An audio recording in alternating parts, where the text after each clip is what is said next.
Hello and welcome to another video for Minus Touch Toys, Games, Collectibles. And today, well, we're looking at something that's now quite old. Very collectible, especially in this mint sealed condition. And is becoming more and more difficult to find, especially in this mint condition. We are looking at the 1999 release by the Really Useful Games Company as part of their series of TV tie-in board games. And this particular game we're looking at today is based on the very, very popular Star Trek The Next Generation television series. Now, as you know, Star Trek Next Generation was an American television series. It was created by Gene Roddenberry, who also created the original series. And it aired originally from September 1987 through to May 1994. Spanning 178 episodes over 7 seasons. There was a third series in the Star Trek franchise and was inspired by Star Trek the original series, and it was set in the, I think it was the last quarter of the 24th century.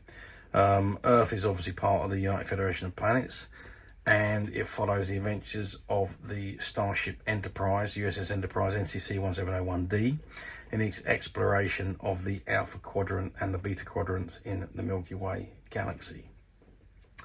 So a nice cast as well. Patrick Stewart was Captain Jean-Luc Picard, as you can see in the middle on that image.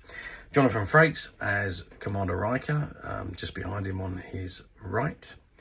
Lever Burton, Lieutenant Commander Geordi LaForge. Denise Crosby was in season 1 as Tashi Yar. She's not in the image here.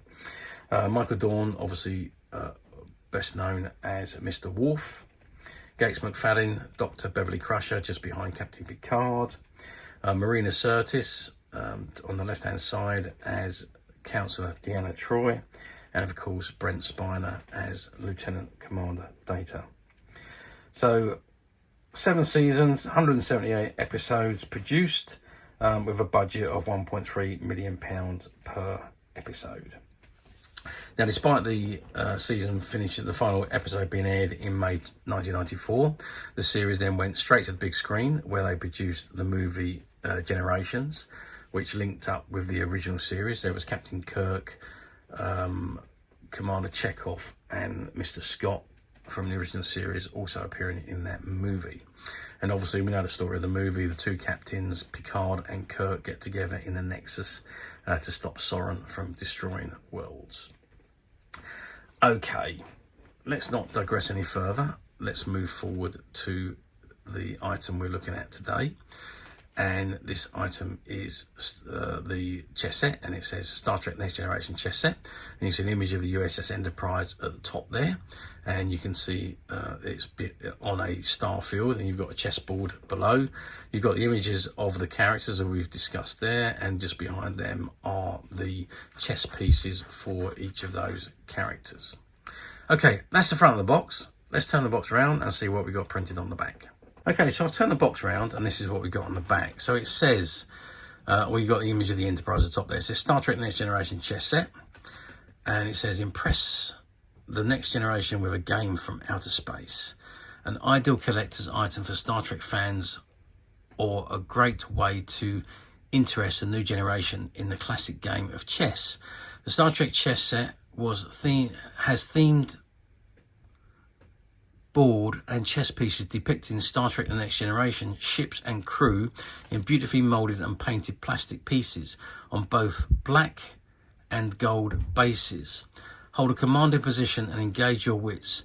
Test your deep space of intelligence to navigate and guide Captain Jean-Luc Picard and his crew to checkmate and warp drive to victory.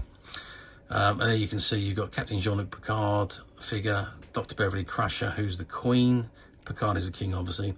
Worf is the bishop. Data is the knight. And Riker is the castle. And you've got the Enterprise A, who's a pawn, and the Enterprise D, which is a pawn. Contents: chessboard, 16 black pieces, black Star Trek figures, 16 gold Star Trek figures. Colour and contents may vary. and you've got the CE markings, the copyright information, and the really useful games details there on the back. Okay, let's just have a zoom in on that image there, because it's a still factory sealed, I cannot open the box to show you the contents. So what we're going to do is we're going to zoom in here and have a look at those items. So there you can see you've got Captain Picard in the middle as the king. You've got Dr. Beverly Crusher to his right, who is the queen. Either side of them you've got Worf, which is the bishop.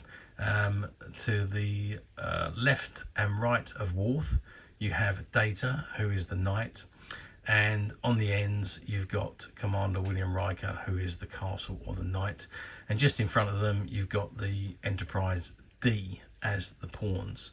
The other ones side will be exactly the same, apart from they'll be on gold bases. These ones are on the black bases, and they would have the Enterprise A as opposed to the Enterprise B. Okay, that is really about all I can tell you about this game. There's not a great deal. We all know how chess works on the game of chess, and we all know all about Star Trek Next Generation. Question you're going to ask me is, how well did this game do back in 1997? Well, in 1997, Star Trek Next Generation was still hugely popular. It was probably still the most popular franchise, sci-fi franchise in the world at the time. The TV series have been one of the best TV series, ratings series in existence. It won award after award, breaking all records of viewing figures and so on. It was a very, very popular show. And obviously when it came to an end, it went straight to the movies in 1994, where Generations was produced, followed by First Contact. And this is about the time when First Contact came out that this chess set was actually released. So Star Trek was huge, and it stayed that way really until about 1998, when Lucasfilms announced that they would be returning the Star Wars original movies to the big screen, and also they announced they were producing another 3 Star Wars films as a prequel trilogy to the original 3. So at that point it catapulted Star Wars back up to that high popularity. So it overtook Star Trek as the most popular franchise, sci-fi franchise in the world. But at the time of the release, this was still the most popular franchise. So these chess sets done exceptionally well. I do remember seeing them on the shelves back in 1997, and I can remember going into shops probably 2 or 3 weeks apart and finding they had loads on the shelf, and going back a couple of weeks later to get one, and they only had one left, and I was very fortunate to buy the last set. But as I say, that was back in 1997, so 28 years ago now. But yeah, so to answer the question, yes, they did very well. Lots of them went on the shop floors and they sold out fairly quickly, I would have said. So let's move forward 28 years to today's date, which is 2025. Do these come up very often on the platforms? And the answer to that is, well, there's a few different variants of these games. You do see them pop up on the platforms quite regularly. Well, I say semi-regularly, but as always, the fact most of the games you find on the platforms have been open. They've been open, they've been used, they've been played with. And again, for me, with something like this, it's all about condition. I want mine to be mint condition, or as close to mint as I'm possibly going to get it. I'm sure everybody else does, as best they can get. Trying to find mint ones like this these days on the platforms are very few and far between. Don't get me wrong, they do occasionally come up as mint and sealed, just like this one is. But more often than not, they're opened with the board out and the pieces having been used at some point or other. And obviously, if that's the case, do be careful, because some people's idea of very good condition could be somebody else's idea of acceptable condition. There's a big scope of difference there between someone's opinion and the person's opinion. And also, not to mention that some of the platforms use stock images and stock descriptions, so you could think you're ordering a sealed item like this because that's what the images are and that's what the description says. But in actual fact, they don't have any new ones available, so it automatically goes to the cheapest used item, and that could be very, very different to what you're about to what you think you're ordering to what you're about to receive. So do be very careful, and if it says used, click the link and read what you're about to order.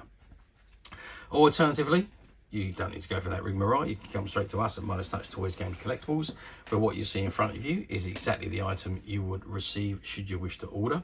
We don't believe in stock images or stock descriptions. We believe that the item you're looking at and the item you're reading should be the item you would receive if you ordered it, and that's exactly how we are. If we have different conditions, they are listed under different product codes, so you can't misorder the wrong item. And this particular item was a shop find. It was part of a shop buyout that we did a few years ago.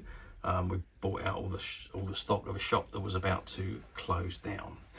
And as of today, this item is available to purchase on the Midas Touch website, which you can get to very simply by clicking the link below. It will take you straight to the website where you'll be able to find this and many other vintage Star Trek items and many other vintage toys, games and collectibles. Come to that.